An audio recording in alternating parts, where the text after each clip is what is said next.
Hello, how you guys doing on this wonderful Friday evening? Welcome, welcome, welcome. Hi, Compunkler, welcome. Good to have you, CM Punkler. Good to have you in. It's Friday night. Hi, Marissa Dunlap. Welcome. Hi, how are you doing? Good to have you. It's okay. I like Ashton too. That's a cool name. Hi, Blessing Fine Art. So awesome. Yes, it's. I just wanted to kind of share with you guys this painting of Brigitte Bardot that I finished. Good. Our water will. I'm sorry. I have to put some glasses on because it's so hard to read. Hi, Blessing Fine Art. Good to see. Thank you guys for those sweethearts. It's so good. It makes me feel happy, and I want to give the love right back to you guys. But I don't know if any of you guys as artists have ever run into this problem when you make a mistake on your artwork. The water wall, oh, it's good. I love it. It was so beautiful. It was gorgeous. And I'm glad it's bringing such happiness and tranquility to your home and the wonderful neighborhood there, out there on the corner. It's got to replay. Okay, yeah, I'll definitely check it out because it was just gorgeous. I loved it. I like to have one in front of my house too, or even inside to keep it, flowing. But I don't know if you guys as artists have ever run into an issue where you felt like you made a mistake. She said, "What's a mistake?" And Melanie, I love that you asked that question because, what is a mistake? A question mark, exactly. What really is one? Or is there really such a thing as a mistake? Because what happened is with this painting of Brigitte Bardot, a happy little accident, or it might be, divine choreography. Who knows? You're exactly right. There's no mistakes, only happy accidents. And you can learn from each one of those. And what had happened was I had painted this painting to maybe go on display, at one of the different businesses here in Nashville. And I'll show it to you really quickly and see what you think. And I'll tell you what the mistake was, okay? Just 1 second. Let me go in here. So I'm headed in here to it. And here she is, Miss Brigitte Bardot. Hey, Shon, how you doing, man? Good to see you. So she's actually 3 foot by 3 foot. She's 36 by 36. There we go. Thank you so much, Blessing Fine Art. Thank you. I think what I was going to tell you was the mistake that I actually made on it was that, thanks so much, Shon. I appreciate it. Was that I became attached to it. I'm in love with it, and I can't let it go. So sometimes as artists, you have to keep some of the artwork for yourself. You know what I'm saying? I mean, because every time I came down the stairs and just looked at it, it kind of just, she took my breath because I loved, isn't that crazy? I loved, Brigitte Bardot was this, thank you so much, CM Punk, I appreciate it. She was a huge, I guess you'd say influence in the 60s. It was one of the, the beauties that everyone was attached to, like a supermodel kind of thing back when supermodels were put her in the right, exactly, before they were popular. But I just can't seem to at this moment release her yet. So she's bringing me such joy in my home that I may find a new home for her here, And again, as artists, we have to keep the inspiration around us for a moment because that's what kind of fuels us. And of course, your encouragement and your support and kind words, those are also like fuel for me. But I just, it's kind of like when I walk in, even into the living room area. Look, she's so dramatic and she has such a statement piece, And I can be across the room and be looking out the window, and she's like, "Don't forget that I'm here." And I'm like, "I can't forget you're there, beautiful woman. Oh my goodness." So as you know, I love Farrah Fawcett, and there's one of her here, and she's one of the pieces that I would probably never ever be able to sell because it makes me so happy. And I think, again, I've shown a couple other pieces that I was really attached to, but I think that Brigitte may be a new one of those pieces that, at least for right now, hi Purple Unicorn, welcome, welcome, at least for right now, that I may have to keep for the time being, because, again, it's all about surrounding yourself. Your art portrays why she was so amazing and popular. Oh my goodness, thank you so, so much. That makes me feel like I'm honoring her, which I want to do. Anytime I paint a portrait of anyone, I want to honor them and their spirit. So that means the world to me. Thank you so much, Shon. That's so awesome. Thank you so much, FRNH40. I appreciate that. But I was just saying that the mistake was becoming attached as I was painting it, because oftentimes you have to detach. I've learned this in the past because it's so funny. One of the first art shows that I ever had, I didn't realize that they expected me to sell the artwork. I thought it was based on just having a show because I was too young to understand. Well, if you can't draw a straight line with a ruler, maybe the squiggly lines and the curvy lines are more your style. So don't feel like you're not being creative, though. But anyway, I had when I had my show, I put everything up, and these were paintings I had done for myself, and people wanted to actually purchase them. And I'm like, oh, no, these aren't for sale. These are actually just a show, you know? And they're like, the people who were hosting the show were like, oh, no, they're for sale. I'm like, no, they're really not. You know, they're mine. Yeah, we sold a couple we regret selling, but not many. Well, and that's the thing was, I realized then that there are some pieces that you paint for yourself and some that you paint for others, and you can differentiate that. But when you're younger and you're just experiencing and you're being creative, you're painting because it brings you joy. And oftentimes, you know, you need to surround yourself with that joy to keep you inspired. And so that's what this one, I had painted her, you know, to go on display in a business here in the city. Hi, Prophetic Rosie. And when I walked away and came back as I was photographing it, I'm like, you know what? This one is staying in the house. If I could, I'd do military art. Well, try it. All it takes, most of them are like like children. You raise them to let them go mostly. You know what? That's where I am now in my life. You're exactly right. And being able to digitally photograph them all, I can at least keep a record of those. You know, when I first started years and years ago, everything had to be done, you know, on film, and I would take it downtown to, I love the cropping on this one. Thank you so much. She's 36 by 36. She's 3 feet by 3 feet, so you can see, like, that's like what a person, a mannequin next to her would be like. But I was telling them back there, thank you very much for being here. I was telling them that the mistake that I made on her was that I became attached to her, and I don't think I can let her go now. And we were talking about how artists oftentimes have to surround themselves with pieces that keep them happy. Digital is the way to go, so much easier. Well, yeah, I can photograph them now digitally, so I can tell if like there's a flash on it or if there's, you know, a glare, because I used to have to take them downtown to a place called Chromatics here in Nashville, and every photograph, just the setup fee was $40, even if it was for a small one or a large one, because they professionally photograph it. And oftentimes I wouldn't get, you know, a lot of my pieces photographed because it was so expensive. Yeah, this is on canvas, it sure is. This is, yeah, it's a canvas here, you can see right there. Yeah, the black is oil enamel. It's kind of the shiny, giving it 3, and then I also paint. You can see here with the acrylic, I don't know if you can see the paint marks. I try not to do a lot of brush strokes because it makes it almost aged a lot of times. And I just try to be as minimal as possible when I'm painting it. So yeah, you can, up close, she's a lot more, you can see paint like right there. So there's some of the paint. And I try to not, that's like, to me, but you know, it's all right. It's all part of it.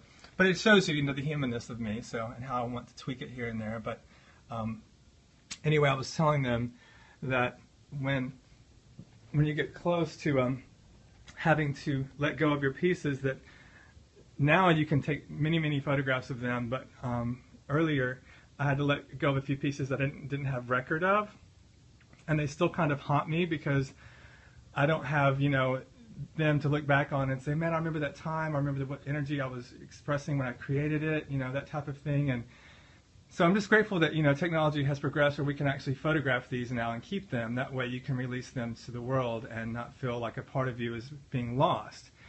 Because as you know, as artists, we all paint from our heart, and a lot of people, I think most of them do, and it's just that, you know, you're giving a part of your soul away. Yeah, you have to have a record of your pieces, and now I know it's part of my routine, you know, as far as keeping that and documenting that time in my life, and also the joy that I'm hoping it brings to others. My family is starving. Have a blessed day.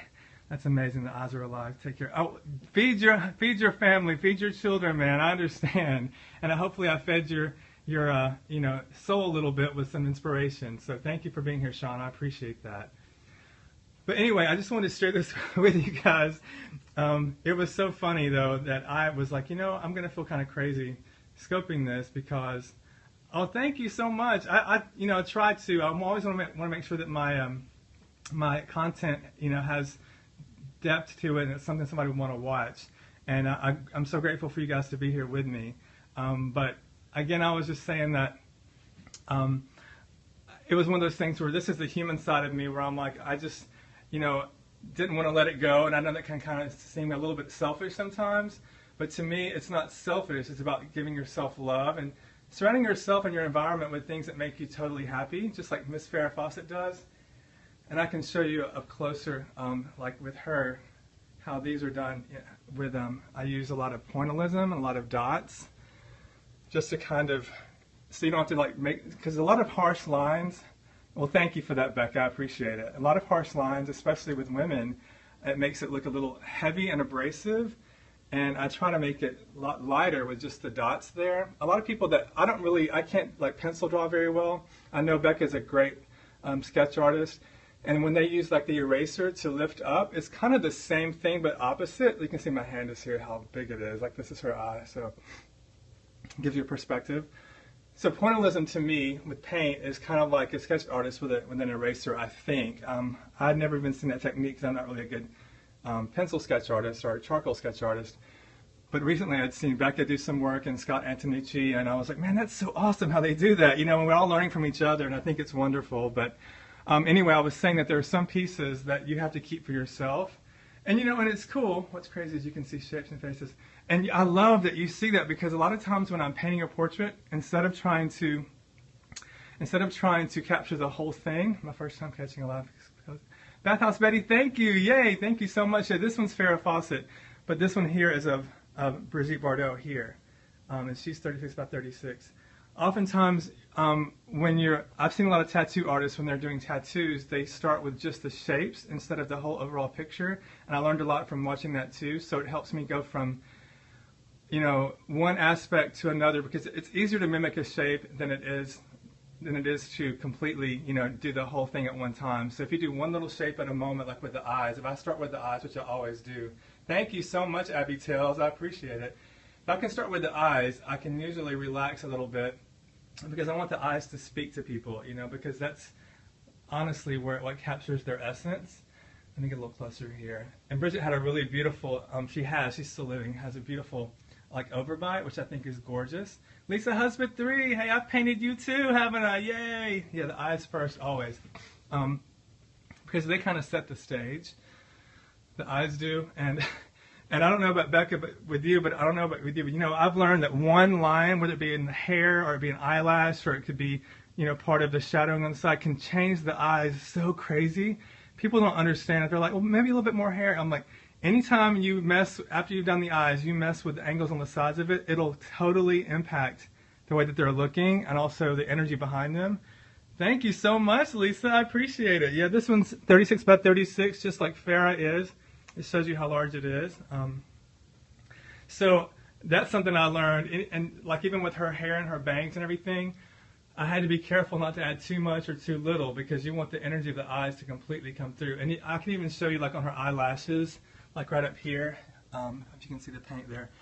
They were a little bit too long in some areas because it was making this eye stand up more than that eye. And I'm like, no, no, no, you got to be respectful of both eyes. So it's just these little things that you learn, you know. You can see the paint like right there. And I usually don't like to point out where I had to alter, but anyway. It's just, again, you know, it looks great. Thank you so much. I appreciate that. Again, I was hoping that, you know, it would honor her and also each person that I paint. And just quickly, since you're in here, and I have a couple more portraits in here. Here's one of Marilyn Monroe. A lot of you have seen these. There's one of Marilyn Monroe that's called Follow Me, and it's a different aspect of Marilyn. A lot of times people, you know, look at her like she has to be, you know, the one or two poses they recognize, and I try to capture her in a way where she's like always keeps you guessing. In fact, I'm probably going to be painting another one of Marilyn a little bit later. Oh, thank you. I guess you like her. I appreciate that. And also, these are people, of course, when I was younger that made an impact in my life, and they've also made an impact in society. And here's one of Henry Winkler from Happy Days of the Fonz, and he has, of course, yeah, seductive, exactly. And what I loved about Henry Winkler was his character. He was always the coolest guy on campus, I guess you'd say, or in the show, but he was also the one that gave the most wisdom and the one that had the most compassion. And I think it's kind of like God saying, to whom much is given, much is required. And I know Henry Winkler, it was just a character he was playing, but as a person, he's also a gentle, sweet, precious soul. And the cool thing is I tweeted this out, and he saw it and tweeted back how much he liked it. Yeah, the Fonz. So it made me really, really happy that, you know, he saw the effort that I made behind it, and he appreciated it and said it was very, very good. So I was like, yay! You know, that's the kind of stuff that kind of makes your life worth living. But you can see the paint here, how I have a glaze on this one too, so that it kind of gives him a reflective. His leather jacket was very important to me, like the zipper and everything. Thank you so much, Becca. I appreciate it. So I wanted it to be real shiny. Yeah, I'm so glad he saw it too. There have been a few people that I've had, you know, the honor and privilege that they were able to see the work and respond to it, and he was one of them. So when I mean those that have been in the public eye for a long time. So I hope that every person that I paint for sees them and enjoys them. But these are ones that I just painted for myself. Thank you, Melanie. I so appreciate that. There is one more of Marilyn I'll show you downstairs really quickly, since you guys have a second. I also do mosaics, which I know that you've seen here, the stained glass stuff here, just to add a little vibrance and color. Thank you, thank you, thank you. But someone was mentioning, I think it was CM Punkler, was mentioning the shapes and how different things can come from it. The one downstairs, there's Brigitte again, you guys, really quick. See how large she is? Okay. More stained glass. I have a whole wall here, as you can see there, that I did. But I'm going to show you downstairs really quickly. This one of Marilyn, while I have you on here, because it's based on shapes and dots and pointillism. Let's see. So, and here, this one is literally just, one half of her face. Thank you for the hearts, you guys. But if you get up close, see it's a lot of just movement and dots, like in her eyes here. It's a lot of just dot, dot, dot, dot, dot, dot, dot, dot, you know. And not having to do too many and doing just enough can create the whole impact of her face. But I love how, like here in her hair, I let my brush just kind of free flow, and it looks like birds flying. To me, it does. It looks like birds flying away from, like, trees or a mountain. Another person said it looks like a ski slope of a tree here, and people skiing down a mountain of snow, and I was like, wow, so I love that you can see images and paintings within a painting. It's kind of like the inception of a painting, I guess you'd say. But anyway, that's, do you even sketch? I'm not a good sketcher, so you are so sweet. What I do is, I actually put dots on the canvas and I photograph it as I'm painting, because my eyes get so crazy exhausted that when I photograph it I can get a different perspective of it. If I sketched it, I probably wouldn't do it because I'm not a good sketcher. And secondly, my energy would be drained from it, because it's like painting it 3 or 4 times, having to sketch it out, then paint it on top of it. So that's just, yeah, dots are, they give me a proportion area. It kind of gives me like a frame of reference. I don't have to, commit to it that way. And as I'm photographing it, if I put a dot, I'm like, man, that's maybe a little bit higher. And you can always cover up a dot if it's black or white, easier than a whole mark or a whole, area of line, So, but I applaud, like, I know you do the hatch. I saw you do your hatch work, Becca. I'm like, that's incredible. I've never done like the hatching. I think it's the square. How long does it take for you to start to finish on one this size? If I focus really, really intently, probably anywhere from 6 to 12 to 13 hours. I can't do that with pen. Well, and that's, yeah, again, and I don't know if you notice, I always ask the things that you're using because it intrigues me. Everybody has different tools. And, right, the erasing pen. That's why I asked you if your ink pen, your Faber-Castell came in white, because oftentimes I need it for, the dots in their eyes and things like that. And that's why, I don't know if you remember one of your last scopes, I asked you if it comes in white, and you were like, I don't know. And I'm like, and somebody said, well, has it got to be white? I'm like, no, it's because I need the white to help me, sometimes limit my decisions as far as making a rash judgment or a quick decision that could be putting things off balance. But you see here, there's just a lot of dots. And when I photograph it and that's why this iPhone has helped me so wonderfully too, because I can zoom in on my reference picture and hold it in my hand while I'm sketching. Then I can step back and photograph and say, oh, that makes more sense. The camera eye will show you what you're... Exactly, Melanie. That's 100%. And again, I've had to start wearing glasses since I started painting all these black and white portraits because my eyes have gotten so strained. But I'm grateful that we have glasses as a tool, you know, to use.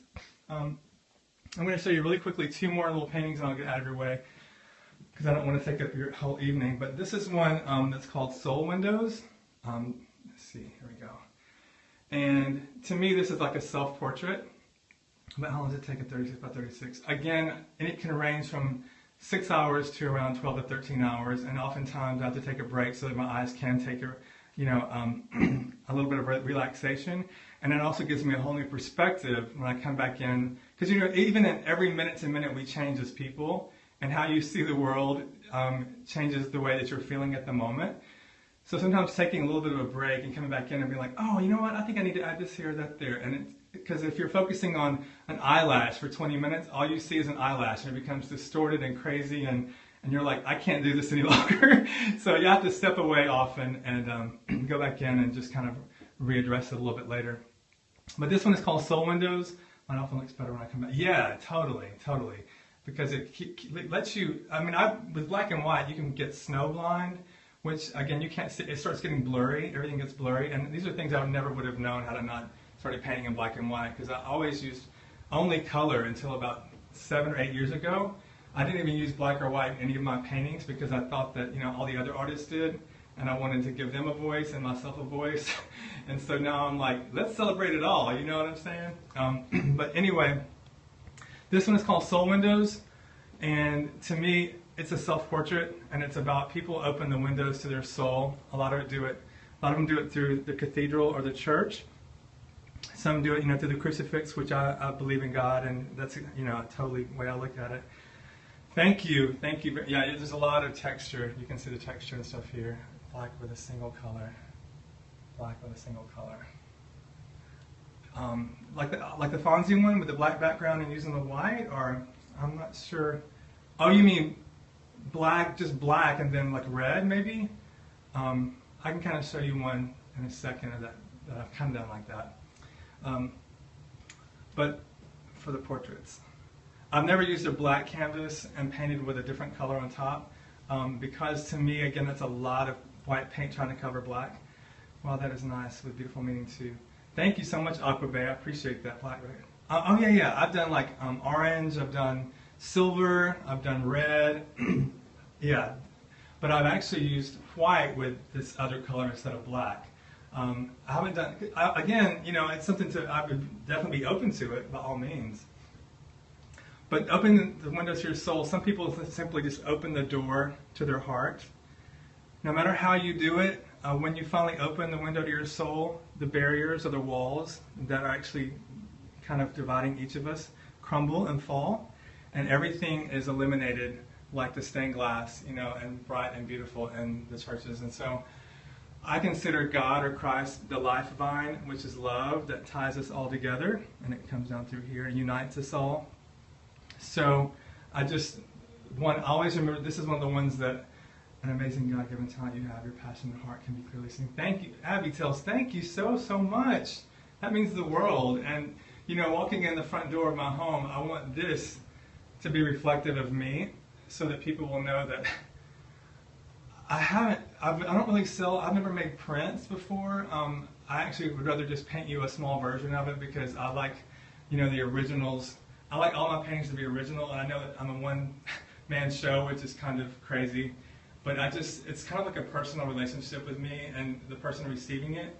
I'm not open to prints, but just I haven't done that as of yet. So, you know, it's just one of those things I'm trying to work through mentally. Okay, yeah, just Jack, about to go meet you soon. Well, I hope you come meet me soon here in Nashville. I'd love it. I would love it. Yes, just Jack. Oh, meet her. Okay, cool. I was like, what? I was like, get here. Anyway, I didn't mean to detain you guys. Thank you for the hearts. Thank you so much.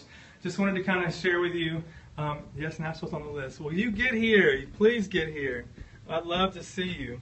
But you guys, I know it's Friday night and it's date night and all those kind of things. So please, and hope to catch you all very soon. And thanks for being here with me. Got to go. Have a great night. You as well. I've got to kind of start on another portrait since I'm probably not going to let Brigitte Bardot go. Yeah, lots of love to you too. Bye, CM Punkler. Bye-bye. My friend, that's an artist. Does that. I like being able to collect them that way. You know what? Again, I need to be receptive to that. So I'm not saying that I'm not. It's just one of those things as of yet that I haven't done. So bear with me, and I can do something special for you if you really want one. So hi, Friday Night Rock. How you doing? Good. How are you feeling? Weren't you feeling a little ill recently? I saw you put on, I think, Facebook that you weren't feeling well. And so I was like, man, I want to send him good vibes. Thank you, Melanie. Definitely. Some better, yes. Well, I'm so glad to hear that. Well, sometimes, the person that gives all the encouragement and the positive energy to others sometimes needs it back themselves. Isn't that right? So I hope you get well very, very soon. Anyway, just want to let you know that I might be, starting another portrait here in a few minutes. There's the canvas there. So thanks for sharing, Shon. Thank you for being here. I appreciate it so much, Bathhouse Betty. So here's an empty canvas about to have some love on it. We'll see what happens with it. And I might scope back in a little bit later on and just see what turns out. So thank you guys so much for being here. Thank you for the hearts. Thank you for the love. Please know that I hope that you are encouraged. You're inspired. I love blank. You love blank. Well, there's a blank canvas. There it is. Definitely. Yeah. Bye-bye. Have a great night, Bathhouse Betty. Be inspired. And also, don't forget to spread love because, as you know, that love does make a difference in our lives and it makes a difference in the world. Sure thing, Aquabe. Thank you, guys. Well, have a wonderful evening. And thanks again for those beautiful, beautiful hearts. And I will touch base with you all soon, okay? God bless each one of you. Take care.